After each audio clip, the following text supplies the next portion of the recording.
Anda di Jelajah Kuliner bersama saya, Cahyani Dean. Pemirsa, biasanya Indonesia ini kan mempunyai iklim panas dan juga dingin ya, hujan. Biasanya kalau misalnya lagi hujan gini, enaknya kita kuliner yang hangat-hangat. Salah satunya juga ini ada soto. Indonesia ini memiliki beragam soto dari berbagai daerah. Kami akan hadirkan beberapa pilihan rekomendasi soto dari berbagai daerah untuk Anda. Dan inilah liputannya untuk Anda.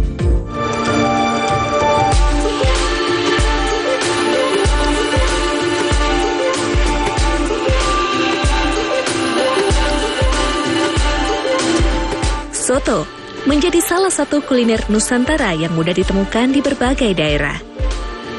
Tentu masing-masing punya ciri khas disesuaikan dengan selera warga lokal.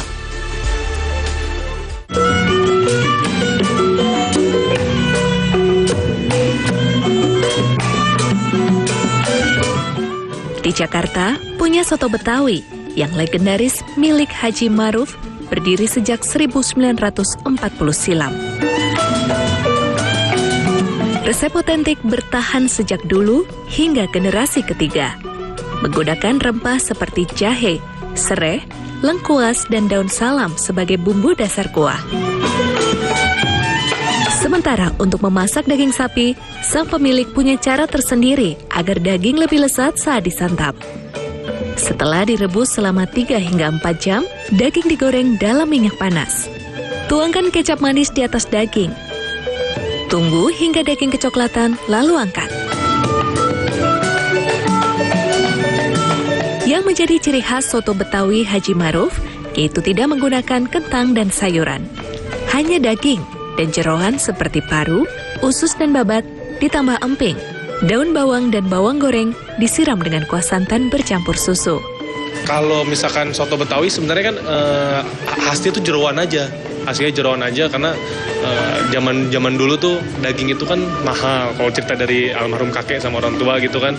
Nah akhirnya sekarang tuh udah ada pakai campuran daging gitu. Dan bedanya kita mungkin kita nggak pakai kentang, sayur-sayuran tuh nggak pakai. Karena ya emang basicnya aslinya dari zaman dulu ya daging sama ya kuah santannya itu gitu.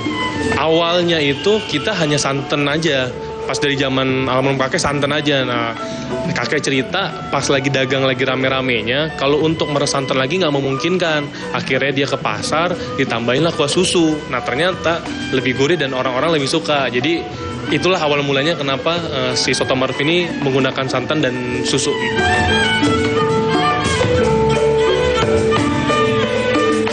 Karena punya banyak pelanggan, tak heran soto Betawi Haji Maruf memiliki 3 cabang.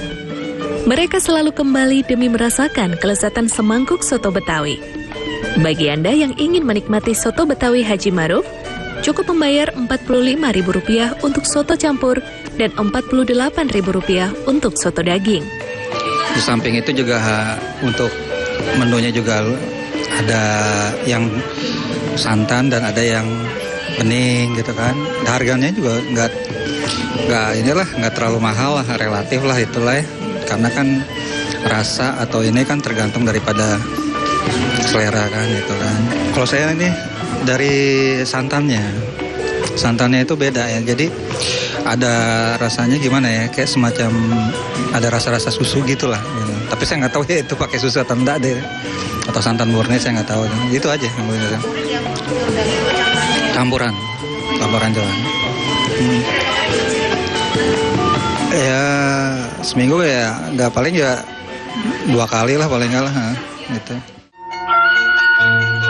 Bergeser ke salah satu daerah penyangga Jakarta berjuluk Kota Hujan, Bogor, Jawa Barat, juga memiliki soto khas yaitu soto mie. Salah satu soto yang tersohor, soto mie Mang Ohim, hadir sejak 2005 lalu. Sejak pagi para pekerjanya sibuk di dapur mempersiapkan aneka bahan baku. Yang wajib tersaji dalam semangkuk soto mie ialah risol yang dipotong sedang, berisi bihun. Selain risol, ada pula mie kuning atau mie putih, daging, dan jeroan sapi seperti kikil dan urat, kol, tomat, seledri, bawang goreng, dan emping. Sementara untuk kuah, soto mie Mang Ohim berwarna bening. Hasil rebusan kaldu daging sapi yang dimasak selama 2,5 jam, lalu dicampur bumbu halus seperti bawang merah dan bawang putih, kemiri, jahe, dan pala. Agar lebih nikmat, saat hendak disajikan, kuah kaldu sapi ditambah kecap asin, cuka, dan sedikit penyedap. Yang ciri khasnya itu risonya ya. Kalau di yang lain kan risonya basah ya. Kalau di sini udah digoreng kering, udah dipotong-potong tuh. Jadi langsung disajiin aja gitu. Kalau untuk kuah masih sama aja, cuman ini kan yang kebanyakan yang di lain makan agak-agak kemerah-merahan ya. Kalau di sini mah bening, bener-bener bening itu kuahnya.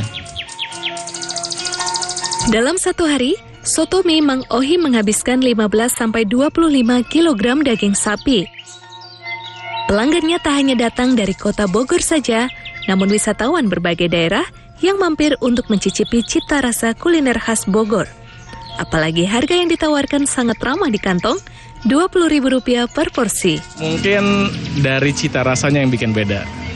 Cita rasanya setelah saya coba di beberapa tempat memang lebih ada rasa uniknya di sini. Soto mie juga pernah. Menurut saya memang soto mie-nya di sini lebih enak dibanding tempat yang lain. Bila menilik asal-usul soto, Dekan Universitas Teknologi Pertanian Universitas Gadjah Mada Yogyakarta, sekaligus salah satu pendiri Forum Komunikasi Kuliner Indonesia, Eni Harmayani menjelaskan, soto merujuk dari salah satu jenis makanan Tiongkok dalam dialek Hokkien disebut cauto, yang artinya jeroan dengan rempah-rempah. Di Indonesia, soto pertama kali dikenal di pesisir pantai utara Jawa pada abad 13. Diperkirakan sekitar 13 ya, abad 13. Ini baru tertulis itu di abad ke-19 ya. Maksudnya itu pun kan dari buku yang ditulis, buku kuliner dan gastronomi ditulis oleh bangsa Hindia Belanda itu tidak ada soto itu. Padahal sudah tersebar di masyarakat ya. Mengapa? Karena diduga bahwa kan dibuatnya di awal itu kan dari jeroan ya, dari babat ya, usus sapi ya, dari babat itu. Sehingga menurut mereka artinya itu hygiene-nya kurang, sehingga mereka tidak memasukkan itu sebagai masakan ya yang direkomendasikan begitu ya maksudnya. Dalam perkembangannya, soto menyebar di seluruh Nusantara dan diadaptasi di banyak daerah dengan masing-masing ciri khas. Menurut Eni Harmayani, Indonesia kini memiliki 75 ragam soto tersebar di 22 daerah. Tanyain, soto yang mana gitu kan? Ada 75. Ya soto Indonesia, dan itu memang beragam gitu ya. Jadi kita nggak usah menyebut satu gitu ya. Tadi dengan berbagai justifikasi tadi, kalau mau yang representatif terbanyak memang soto ayam kaldu kuning gitu ya. Tetapi ya soto Indonesia, kita ada 75 ragam soto gitu ya. Dan itu soto menunjukkan diversity di dalam sebuah mangkok yang hangat gitu ya. Ya, dalam semangkuk kelezatan soto punya cerita, akulturasi dua kebudayaan hingga merajut kebinekaan antar daerah. Soto kini menjadi salah satu ikon Indonesia yang digemari berbagai lapisan masyarakat. Julie Horisman, Arisandi, Seto Pratomo, JPM TV.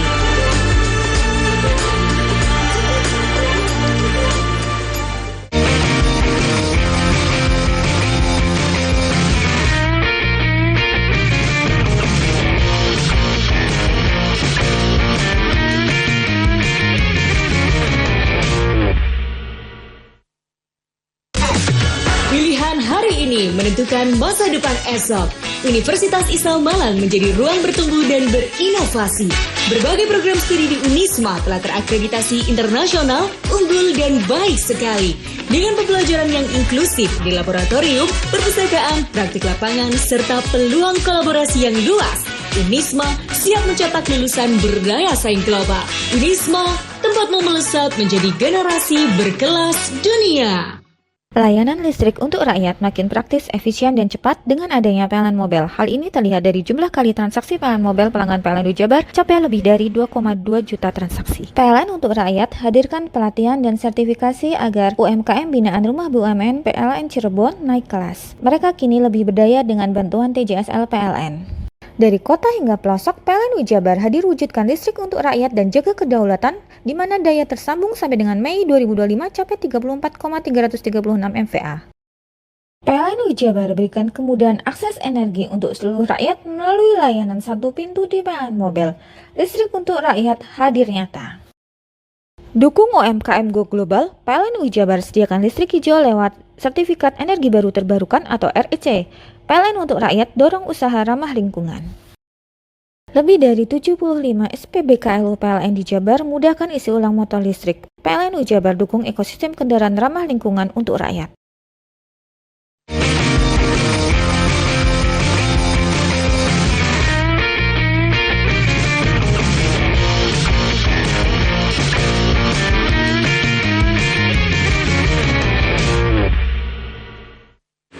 Terus bermunculan kedai kopi kekinian, namun sebuah kedai kopi di kawasan Glodok, Jakarta Barat tak lekang oleh zaman. Berdiri sejak 1927, kedai kopi Taki masih terus didatangi pelanggan setia dari generasi ke generasi berkat cita rasa yang tak pernah berubah. Taki itu filosofinya adalah sederhana dan wibawa. Kawasan Glodok terkenal sebagai pecinanya Jakarta. Di sini banyak tempat legendaris, salah satu kopi.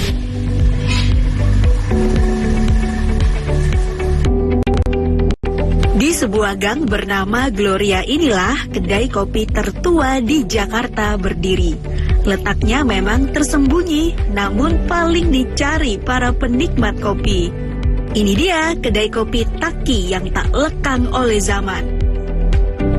Hadir sejak 1927. Cita rasa kopi yang tak berubah membuat para pelanggan setia selalu datang dari generasi ke generasi. Beberapa pelanggan pertama kali mencicipi kopi Taki karena diajak orang tua mereka. Puluhan tahun setelahnya, mereka kembali ke kedai nyaris berusia 1 abad ini sambil mengenang masa kecil.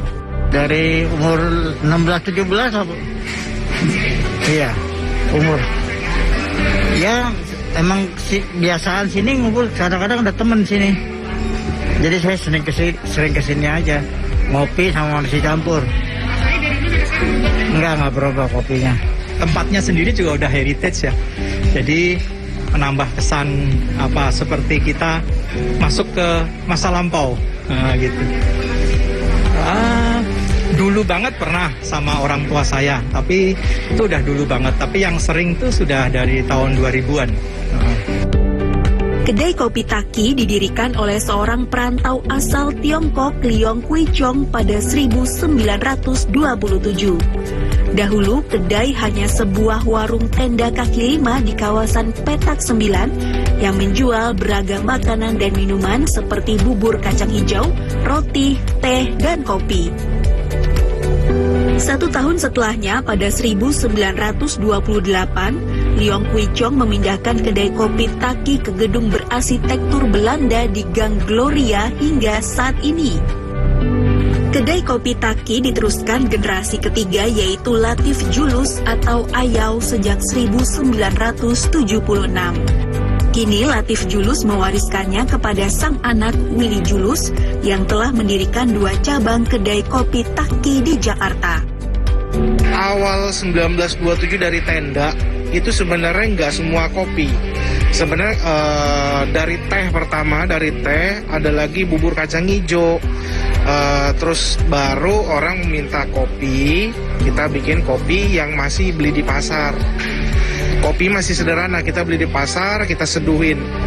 Makin tahun sudah kita lihat kopi di sini tuh kurang oke, jadi kita bikin kopi racikan sendiri. Dari persaingan memang cukup berat ya, tapi kita tetap konsisten dengan kopi yang kopi sederhana, kopi Lampung, gitu ya. Terus kita masaknya dengan cara diseduh, dimasak, dan diungkap dulu di satu panci yang besar gitu.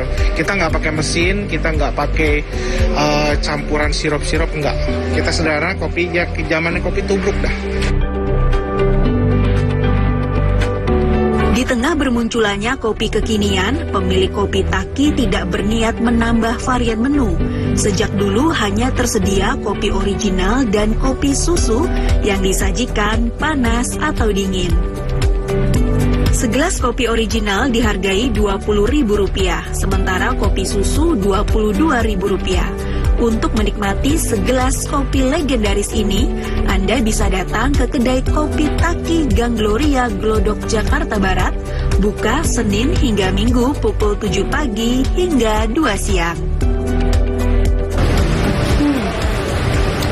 Seger banget, cuaca panas kayak gini memang lebih enak kalau nyeruput segelas es kopi susu Taki. Apalagi kopi ini legendaris banget. Tunggu apa lagi ya, langsung aja datang ke kawasan Glodok, Jakarta Barat. Yuli Horisman, Ori Salvian, JPM TV, Jakarta.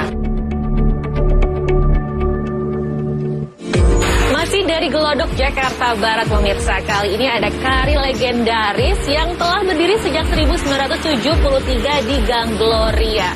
Kari lam masih diburu para penggemar setianya berkat cita rasa otentik yang dipertahankan dari generasi ke generasi.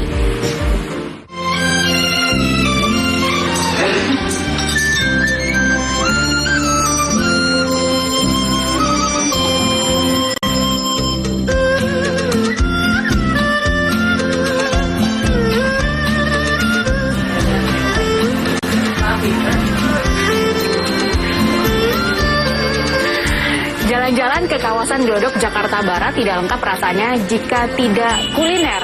Di sini juga ada loh kuliner yang halal. Salah satunya adalah tempat yang akan saya datangin ini.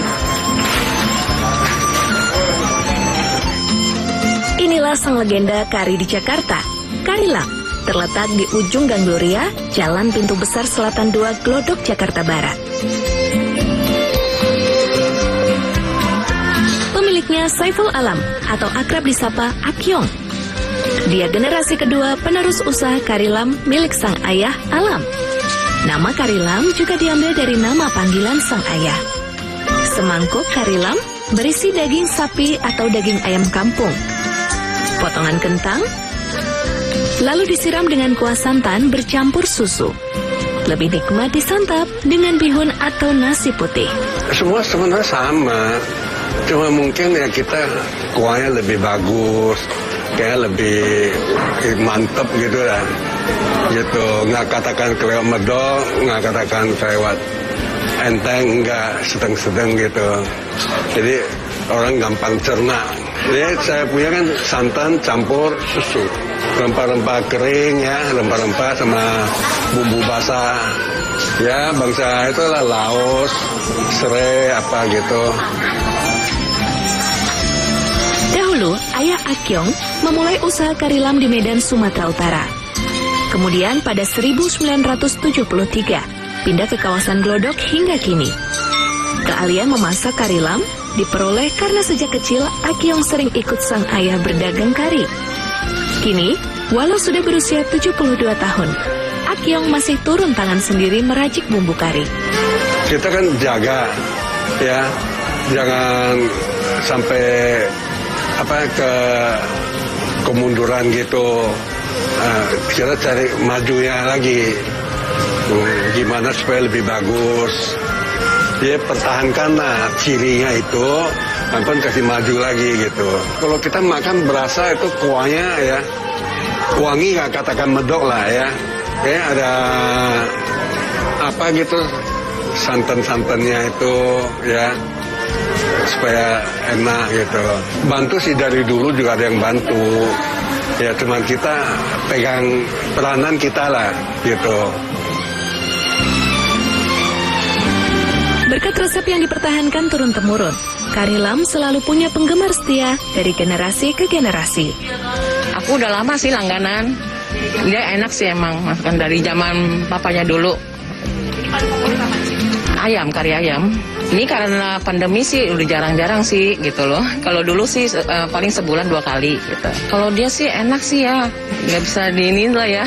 Dari dulu emang begitu aja dari papanya, nggak pernah berubah, sama aja kari ayam. Semangkuk kari lam, sapi atau ayam kampung dijual Rp50.000. Bila menambahkan bihun atau nasi, Rp55.000 per porsi. Kari lam buka setiap hari pukul 8:30 pagi hingga 16 waktu Indonesia Barat.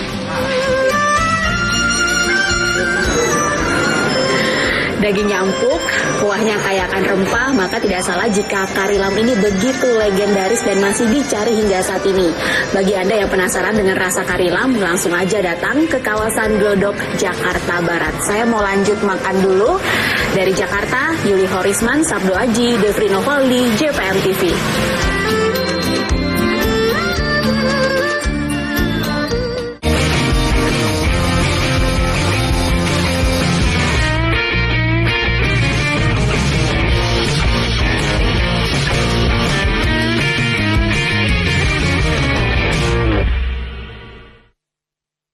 Apa kabar Anda? Semoga Anda selalu dalam keadaan sehat dan juga bahagia. Nah, 1 tetes sudah cukup untuk makan buah dan sayur sehari. Dengan mengkombinasi berbagai macam buah sayur dan juga buah rempah gitu ya. Orang-orang yang minum ini sekalipun tidak sakit, untuk mencegah gitu. Bisa. Minyak-minyak yang memang didapat dari kombinasi berbagai macam tanaman obat. Panjang umur bersama dengan L74 dengan Bapak Ibu yang ada di rumah. Layanan listrik untuk rakyat makin praktis, efisien, dan cepat dengan adanya PLN Mobile. Hal ini terlihat dari jumlah kali transaksi PLN Mobile pelanggan PLN Jabar capai lebih dari 2,2 juta transaksi. PLN untuk rakyat hadirkan pelatihan dan sertifikasi agar UMKM binaan Rumah BUMN PLN Cirebon naik kelas. Mereka kini lebih berdaya dengan bantuan TJSL PLN. Dari kota hingga pelosok, PLN Jabar hadir wujudkan listrik untuk rakyat dan jaga kedaulatan, di mana daya tersambung sampai dengan Mei 2025 capai 34,336 MVA. PLN Jabar berikan kemudahan akses energi untuk seluruh rakyat melalui layanan 1 pintu di PLN Mobile. Listrik untuk rakyat hadir nyata. Dukung UMKM Go Global, PLN Jabar sediakan listrik hijau lewat Sertifikat Energi Baru Terbarukan atau REC. PLN untuk rakyat dorong usaha ramah lingkungan. Lebih dari 75 SPBKLU PLN di Jabar mudahkan isi ulang motor listrik. PLN Jabar dukung ekosistem kendaraan ramah lingkungan untuk rakyat.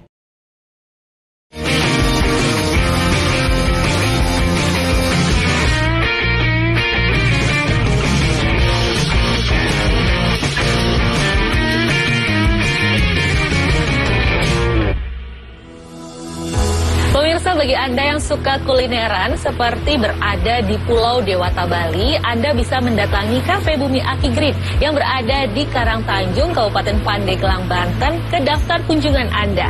Di kafe ini menyuguhkan konsep seperti berada di Pulau Dewata Bali.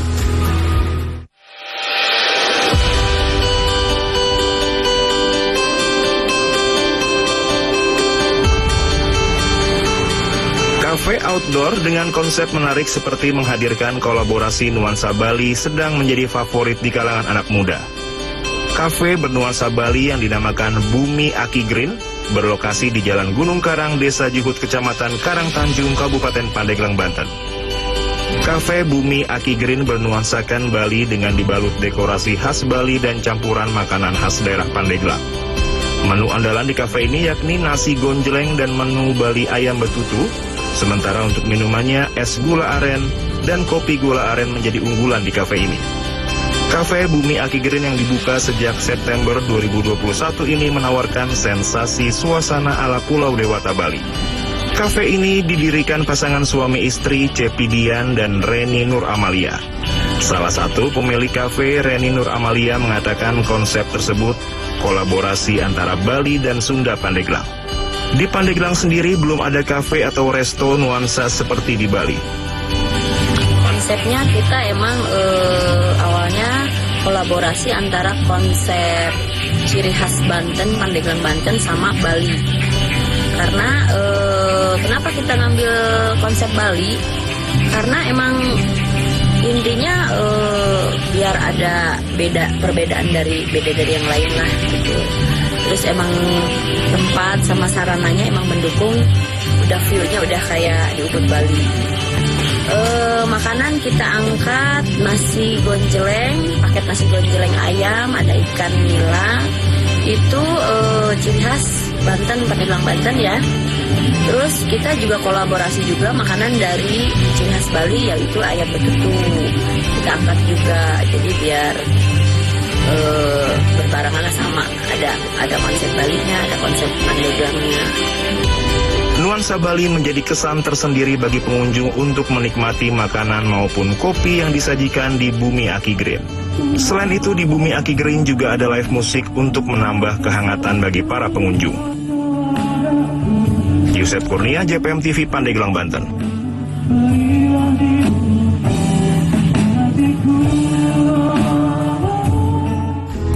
Sebuah rumah makan dengan konsep suasana lawas dipadukan dengan hamparan sawah dan sungai bisa Anda temukan di Kabupaten Madiun.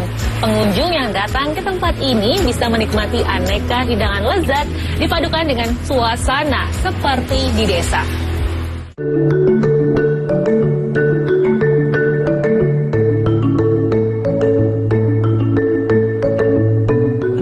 Seperti namanya, lesung kresek dihiasi dengan beragam lesung, yang merupakan alat tradisional dalam proses pengolahan padi atau gabah tempo dulu. Lesung-lesung ini disulap menjadi meja makan yang cukup menarik.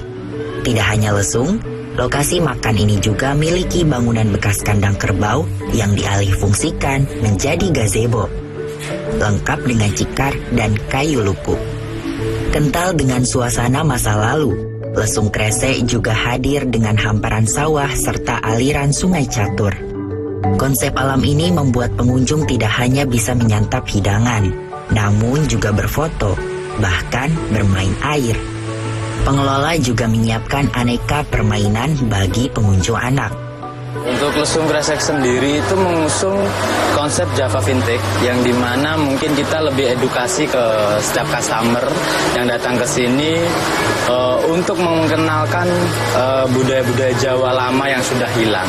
Ya, jadi kita kembalikan lagi ke sini yang dimana dari kayu, lesung atau mungkin cikar dan sebagainya ya kita kenalkan lagi ke customer-customer yang datang ke sini. Bagi pengunjung yang ingin kulineran, lokasi makan ini menyediakan olahan ikan gurami dan nila. Jika kangen minuman tradisional, pelanggan juga bisa memesan wedang uwuh, bandrek, dan bajigur. Sangat menarik karena kenapa?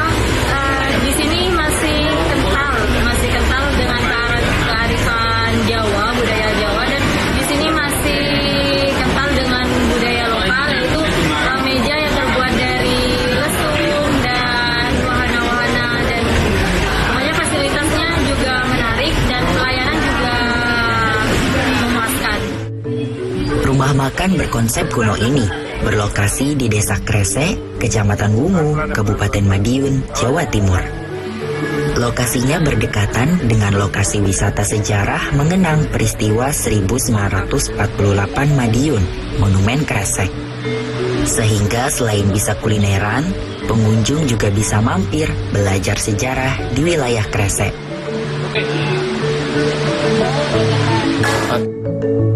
Tim Liputan JTV Madiun, Jawa Timur.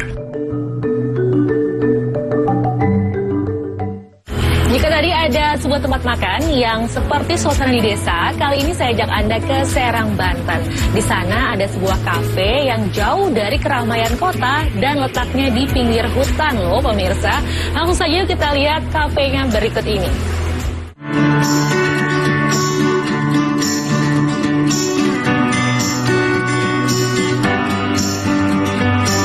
Aktivitas warga di perkotaan dibatasi oleh aturan pemberlakuan pembatasan kegiatan masyarakat.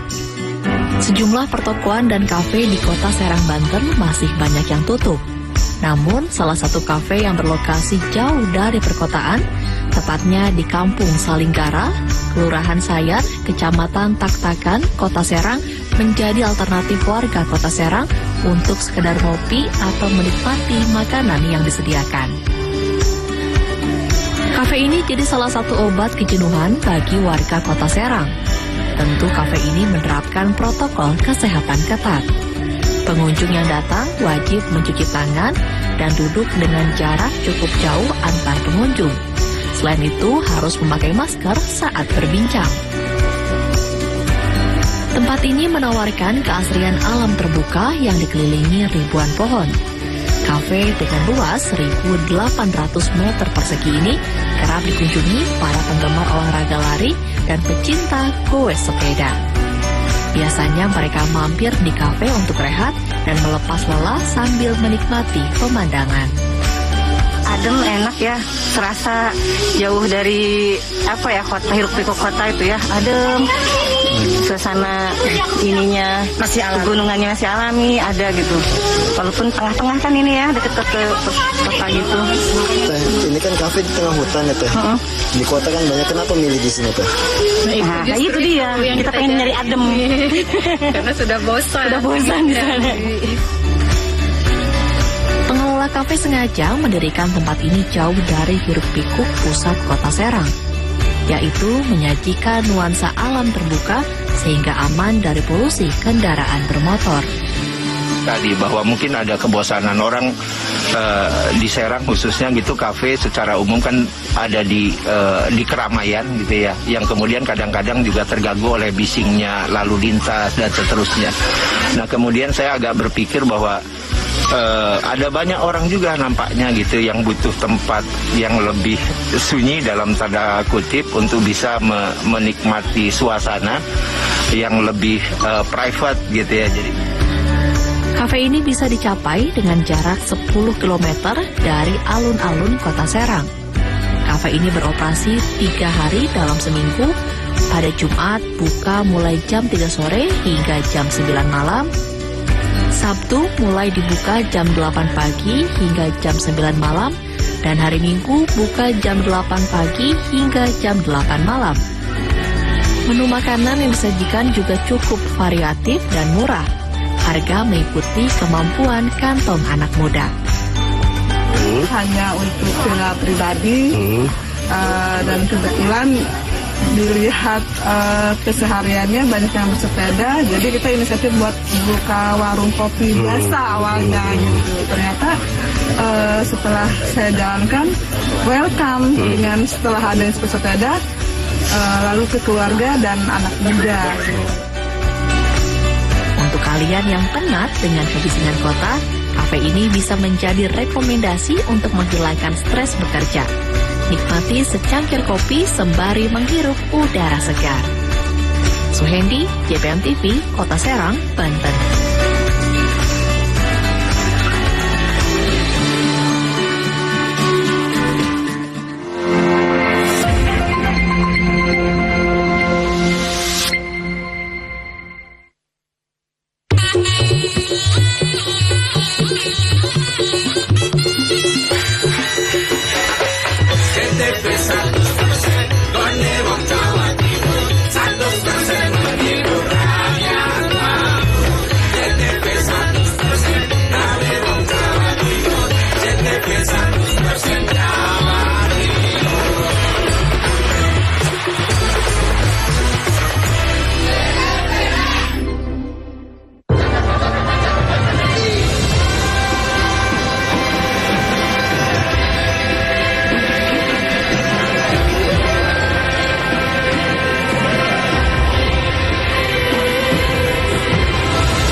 tari juga bisa diumpamakan seperti sekolah.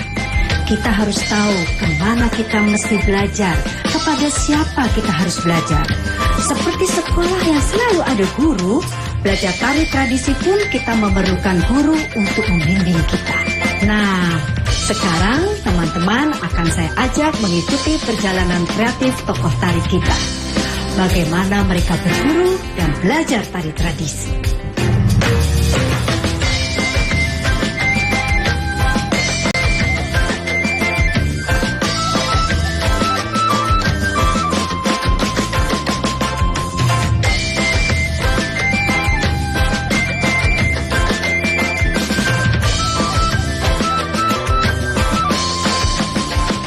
Guru tari saya dalam mempelajari tari tradisi antara lain Bulan Trisna Jelantik untuk legong, untuk baris Anak Agung Panji dan Anak Agung Anom di Ubud, untuk Trunajaya Ibu Lumena di Gajah Bula Buleleng dan Ibu Turaksa juga di Buleleng.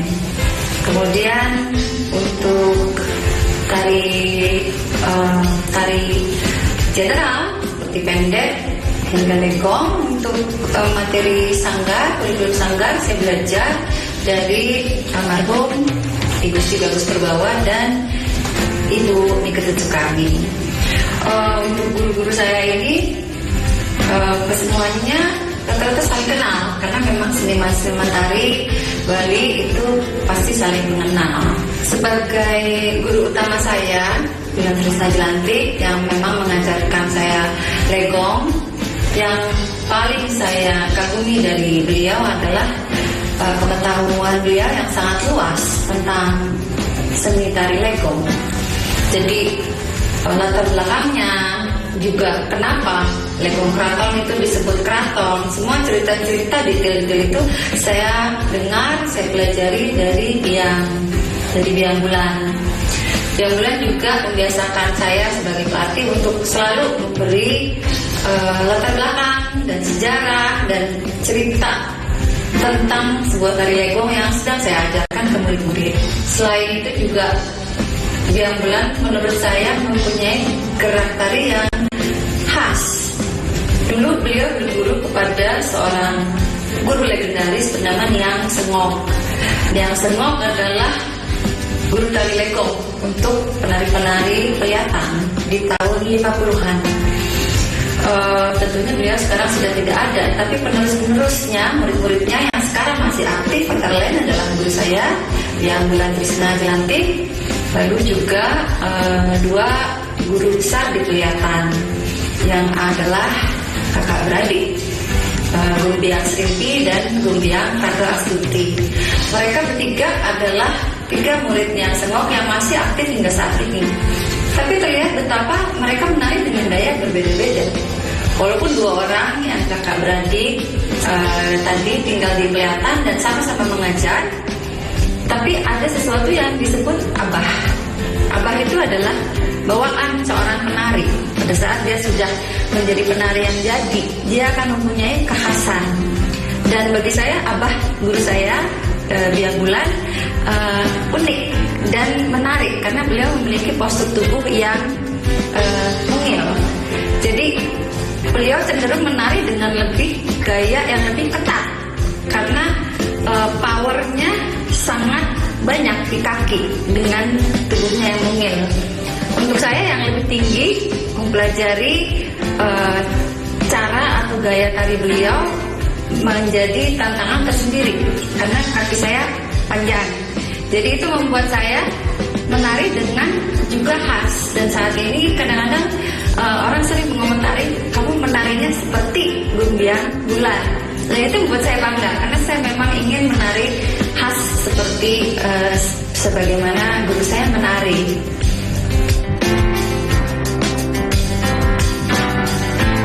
Pernah suatu waktu kami mementaskan calon orang di Jakarta. Ada sesuatu yang menarik pada waktu itu. Pada saat sang calon arang dikhianati, dalam cerita tersebut dia dikhianati oleh prajurit dari Raja Erlangga. Dia marah dan murka, dan pada saat itu koreografinya adalah sang calon orang akan memakai topeng yang menandakan dia berubah wujud menjadi sesuatu yang mengerikan. Tapi entah kenapa pada saat kami mengentaskan itu, topeng tersebut hilang. Jadi mendadak tidak ada di panggung. Saya ingat sekali waktu itu Biang, begitu salah satu dari kami yang bertugas mengambilkan topeng di lantai yang seharusnya ada tapi tidak ada. Lalu kami berbisik kepada Biang, topengnya tidak ada. Beliau lalu berbalik ke arah penonton, lalu selendang merah yang kami kenakan disilangkan ke dada, dan muka beliau berubah drastis menjadi marah besar. Dan saat itu saya ingat ibu saya ada di antara penonton, dan beliau tidak tahu. Menurut beliau, penonton tidak menyadari bahwa seharusnya memakai topeng, karena ekspresi Biang Wulan berubah drastis dari seorang celenarang biasa, guru dari murid-muridnya, menjadi sesosok makhluk mengerikan tanpa bertopeng. Dan itu merupakan sesuatu yang luar biasa, dan ingin juga saya suatu hari bisa menguasainya. Perbedaan ekspresi yang luar biasa, yang mengerikan tanpa memakai tapel atau topeng. Belajar tari tradisi langsung pada para maestro, pada tokoh tari memang selalu menarik. Dari para maestro tari itu, kita tidak hanya diajari olah gerak tari, tapi juga bagaimana memahami dan belajar banyak hal yang berkaitan dengan tari tradisi. Makanya yuk teman-teman, kita simak proses belajar tokoh tari kita yang satu ini.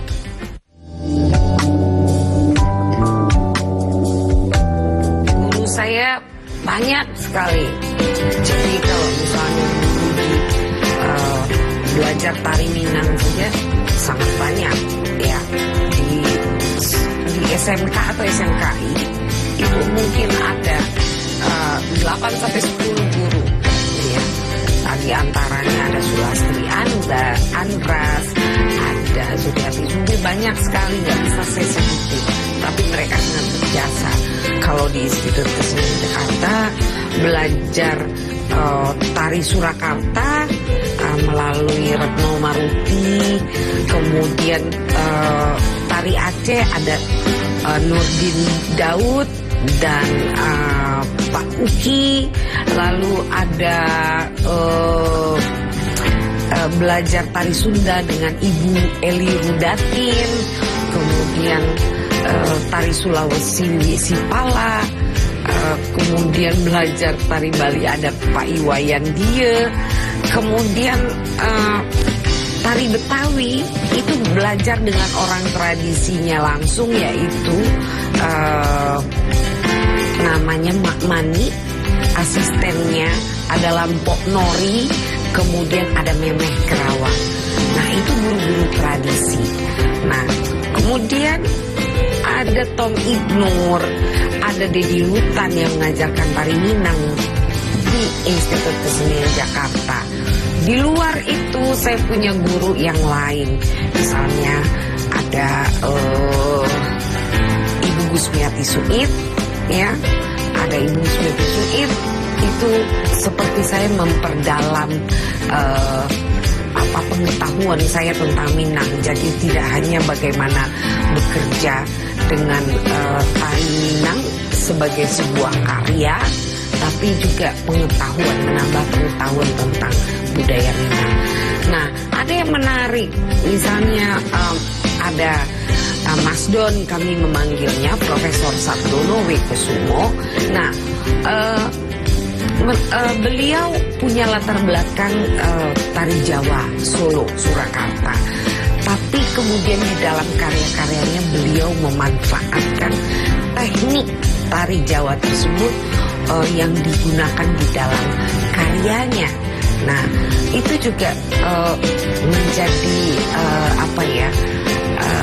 pengalaman-pengalaman dan pengetahuan-pengetahuan yang berharga.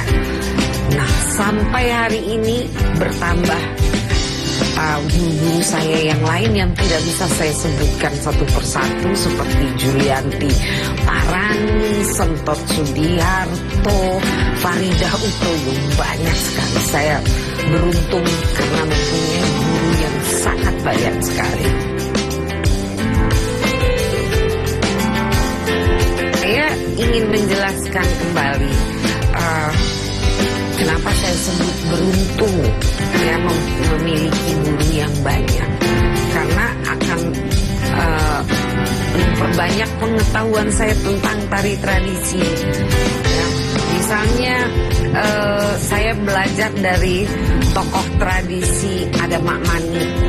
Mak Mani ini mengajarkan tari topeng ya, topeng Betawi. Kemudian ada Memeh Kerawang mengajarkan tari cokek gitu. Nah, materi-materi itu contohnya itu ya, itu memperbanyak perbendaharaan ya, perbendaharaan gerak di dalam tubuh saya. Nah, kemudian ada Ibu Wisipala mengajarkan saya tari Sulawesi, berangkat dari tari Pakarena, kemudian ke tari karya-karya beliau menggunakan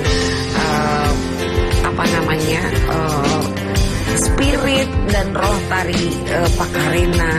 Itu juga tidak hanya mengajarkan saya bagaimana memahami atau bisa menarikan Pakarena, tapi juga sekaligus saya belajar menerapkan ya, belajar menerapkan roh dan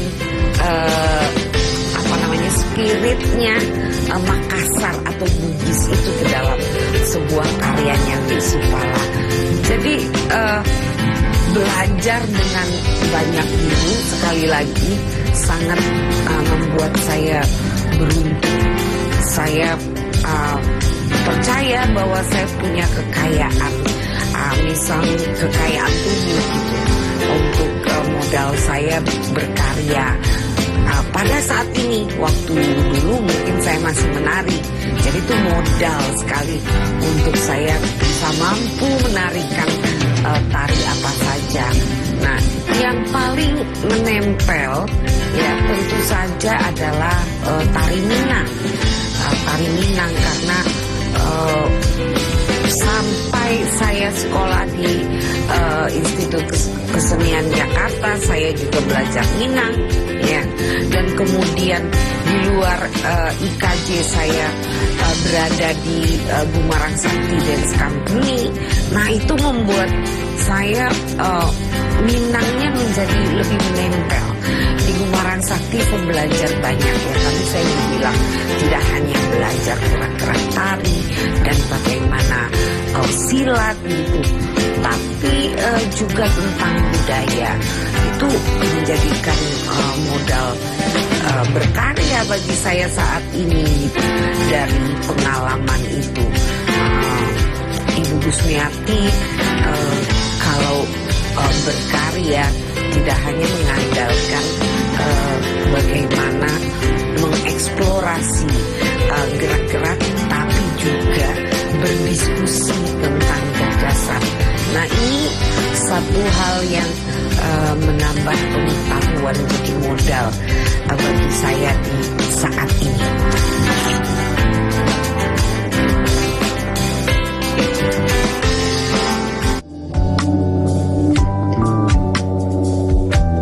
Ya, kalau mulai istilahnya berbagi tentang belajar tari kepada siapa dan tari apa, berarti saya harus flashback lagi ke belakang.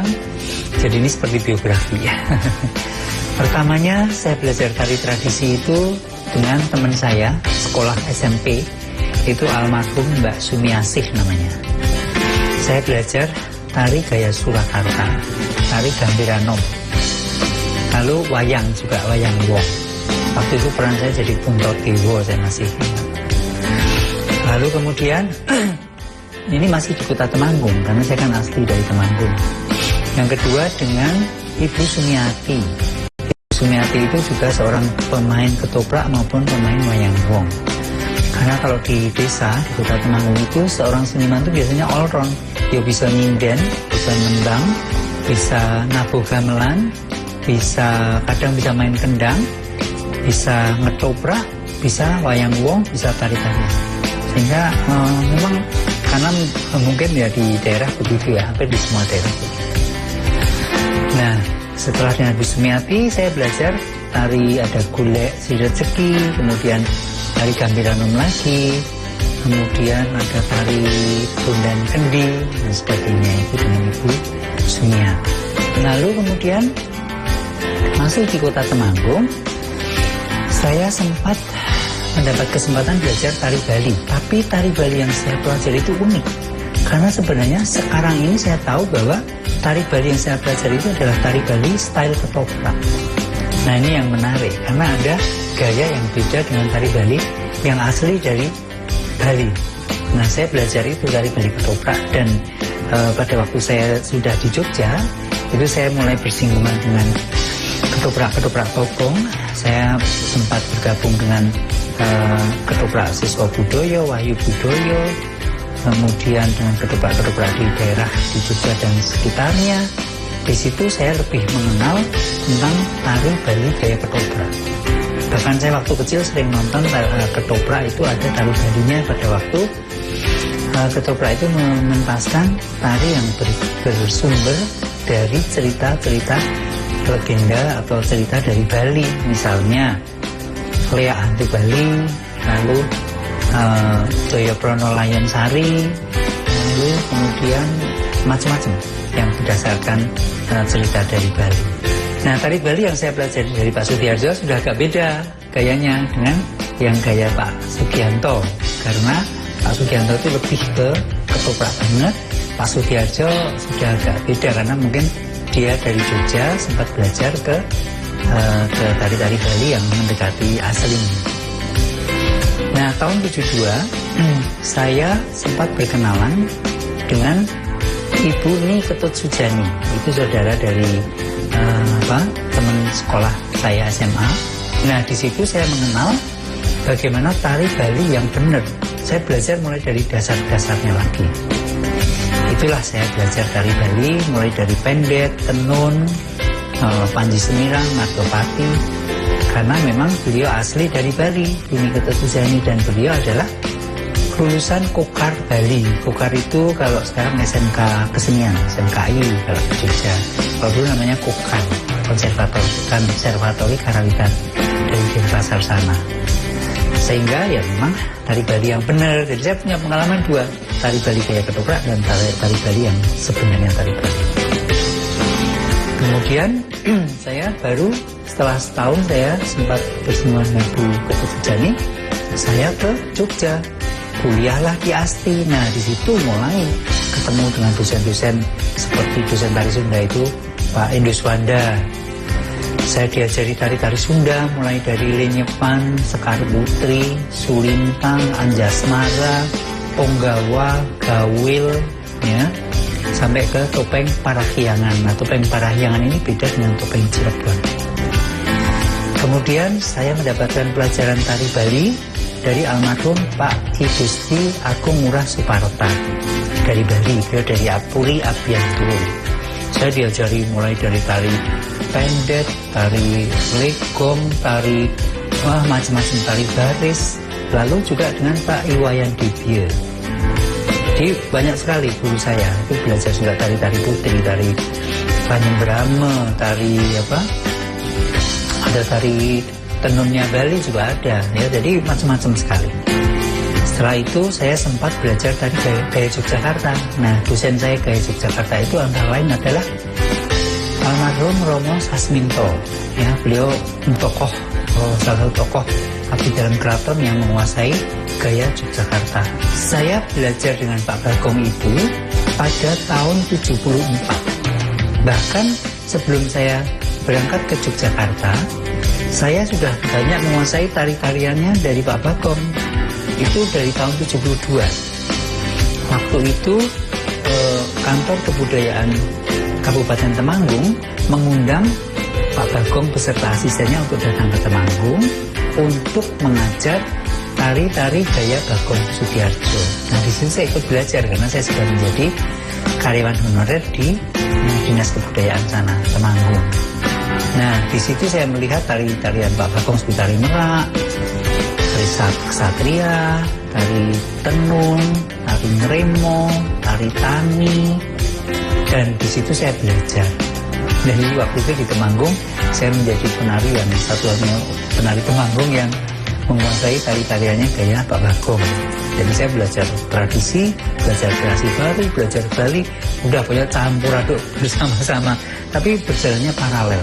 Dan satu hal yang saya lakukan adalah saya belajar dengan total dan serius. Itu yang membuat kemudian saya bisa mencapai seperti sekarang ini. Jadi kita kalau belajar memang, ya saya pesan untuk teman-teman jangan tanggung-tanggung. Kalau mau menjadi seniman tari ya harus belajar yang benar, belajar ke narasumber.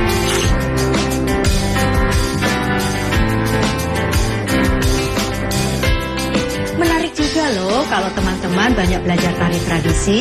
Tak hanya tari tradisi tempat teman-teman tinggal, tetapi juga dari wilayah atau etnik lain. Karena itu menjadi proses belajar saling memahami perbedaan budaya.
Layanan listrik untuk rakyat makin praktis, efisien, dan cepat dengan adanya PLN Mobile. Hal ini terlihat dari jumlah kali transaksi PLN Mobile pelanggan PLN Jabar capai lebih dari 2,2 juta transaksi. PLN untuk rakyat hadirkan pelatihan dan sertifikasi agar UMKM binaan Rumah BUMN PLN Cirebon naik kelas. Mereka kini lebih berdaya dengan bantuan TJSL PLN. Dari kota hingga pelosok, PLN Jabar hadir wujudkan listrik untuk rakyat dan jaga kedaulatan, di mana daya tersambung sampai dengan Mei 2025 capai 34,336 MVA. PLN Jabar berikan kemudahan akses energi untuk seluruh rakyat melalui layanan satu pintu di PLN Mobile. Listrik untuk rakyat hadir nyata. Dukung UMKM Go Global, PLN Jabar sediakan listrik hijau lewat Sertifikat Energi Baru Terbarukan atau REC. PLN untuk rakyat dorong usaha ramah lingkungan.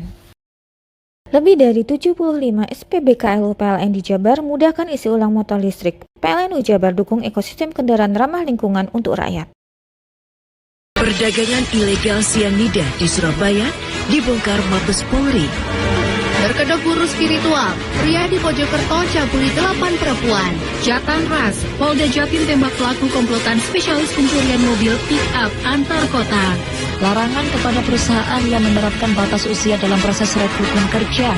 40 tahun menabung, nenek penjual kue keliling asal Lamongan berangkat haji. Saksikan Pojok TV hanya di JTV.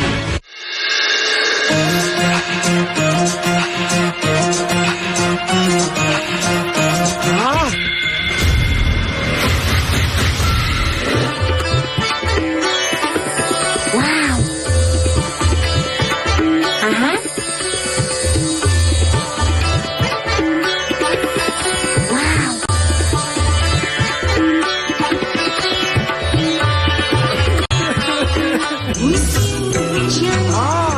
Mantap suaranya.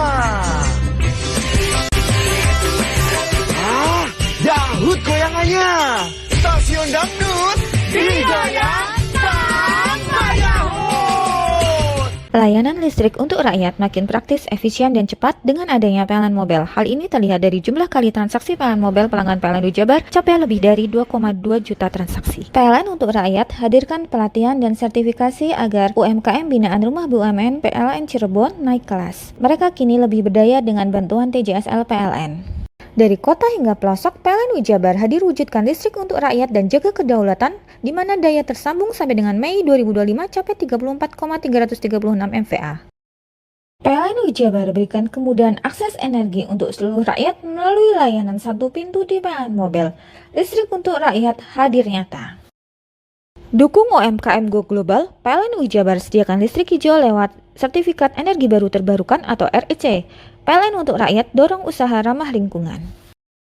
Lebih dari 75 SPBKLU PLN di Jabar mudahkan isi ulang motor listrik. PLN Jabar dukung ekosistem kendaraan ramah lingkungan untuk rakyat. Layanan listrik untuk rakyat makin praktis, efisien, dan cepat dengan adanya PLN Mobile. Hal ini terlihat dari jumlah kali transaksi PLN Mobile pelanggan PLN Jabar capai lebih dari 2,2 juta transaksi. PLN untuk rakyat hadirkan pelatihan dan sertifikasi agar UMKM binaan Rumah BUMN PLN Cirebon naik kelas. Mereka kini lebih berdaya dengan bantuan TJSL PLN. Dari kota hingga pelosok, PLN Jabar hadir wujudkan listrik untuk rakyat dan jaga kedaulatan, di mana daya tersambung sampai dengan Mei 2025 capai 34,336 MVA. PLN Jabar berikan kemudahan akses energi untuk seluruh rakyat melalui layanan satu pintu di PLN Mobile. Listrik untuk rakyat hadir nyata. Dukung UMKM Go Global, PLN Jabar sediakan listrik hijau lewat Sertifikat Energi Baru Terbarukan atau REC. PLN untuk rakyat dorong usaha ramah lingkungan. Lebih dari 75 SPBKLU PLN di Jabar mudahkan isi ulang motor listrik. PLN Jabar dukung ekosistem kendaraan ramah lingkungan untuk rakyat.